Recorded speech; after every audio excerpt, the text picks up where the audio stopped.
If you are a Gursikh then watch this video. अक्सर आपने देखा होगा कि जब दो गुरसिख आपस में मिलते हैं तो वो लोग बोलते हैं वाहिगुरु जी का खालसा वाहिगुरु जी की फतेह। और अगर कोई और भी उनको मिलता है तो वो यही बोलता है। पर आजकल के जेनजी गुरसिखों ने फतेह का शॉर्ट फॉर्म बना दिया है। वाहिगुरु जी का खालसा वाहिगुरु जी की फतेह हो गया वाई खालसा वाई फतेह। डरदा क्यों आसेगा? What is this why? आप दूसरे गुरसिख से पूछ रहे हो क्यों खालसा क्यों फतेह?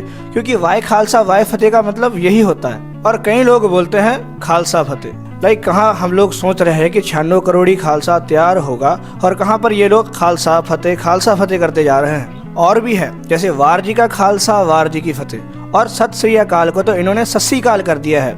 ये भी जान लेना जरूरी है कि सत श्री अकाल के जयकारे गुरु की फौज जंग के मैदान में लगाया करती थी।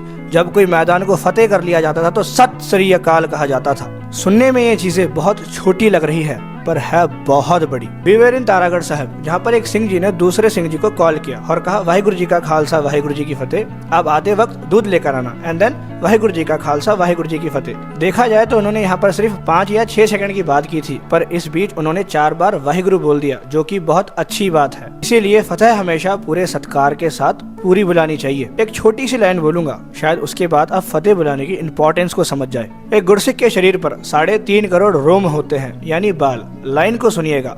4 मिले 64 खिले, मिले हाथ कर जोड़, गुरसिख को गुरसिख मिले, खिले हैं 7 करोड़। मतलब जब 2 गुरसिख मिलते हैं तो 4 मिले, मतलब दोनों की 2 आंखें एक दूसरे से मिली। 64 खिले मतलब मेरे 32 दांत और आपके 32 दांत खिले। इस बात का भी ध्यान रखना, गुरसिख से कभी भी मुंह लटका कर नहीं मिलना चाहिए, खुशी से मिलना चाहिए। वाहिगुरु जी का खालसा वाहिगुरु जी की फतेह। आगे कहा है कि मिले हाथ कर जोड़, मतलब आप जब किसी गुरसिख को मिल रहे हो तो हाथ जोड़ कर मिलिए। आजकल हम लोग ऐसे करते हैं, ये गलत है। और अगर आप बाइक पर हो तो आप सिर झुका सकते हो, क्योंकि एक गुरसिख के सामने सिर झुकाना छोटा नहीं होता। फिर कहा है कि गुरसिख को गुरसिख मिले, खिले हैं 7 करोड़। मतलब जब एक गुरसिख किसी और गुरसिख से अच्छे से मिलते हैं, अच्छे से फतेह बुलाते हैं, तो दोनों के शरीर के 3.5 करोड़ रोम मिलकर 7 करोड़ रोम एक साथ वाहिगुरु बोलते हैं। महात्म इतना ज्यादा बड़ा है कि जब आप एक गुरसिख को सच्चे दिल से फतेह बुलाते हो तो उस 4 से 5 सेकंडों के अंदर ही आप 7 करोड़ बार वाहिगुरु बोल सकते हो। मतलब दोनों गुरसिखों के शरीर के रोम रोम वाहिगुरु बोलते हैं। इसलिए हमेशा फतेह पूरी बुलानी चाहिए। इस वीडियो से शुरुआत करते हैं। वाहिगुरु जी का खालसा वाहिगुरु जी की फतेह।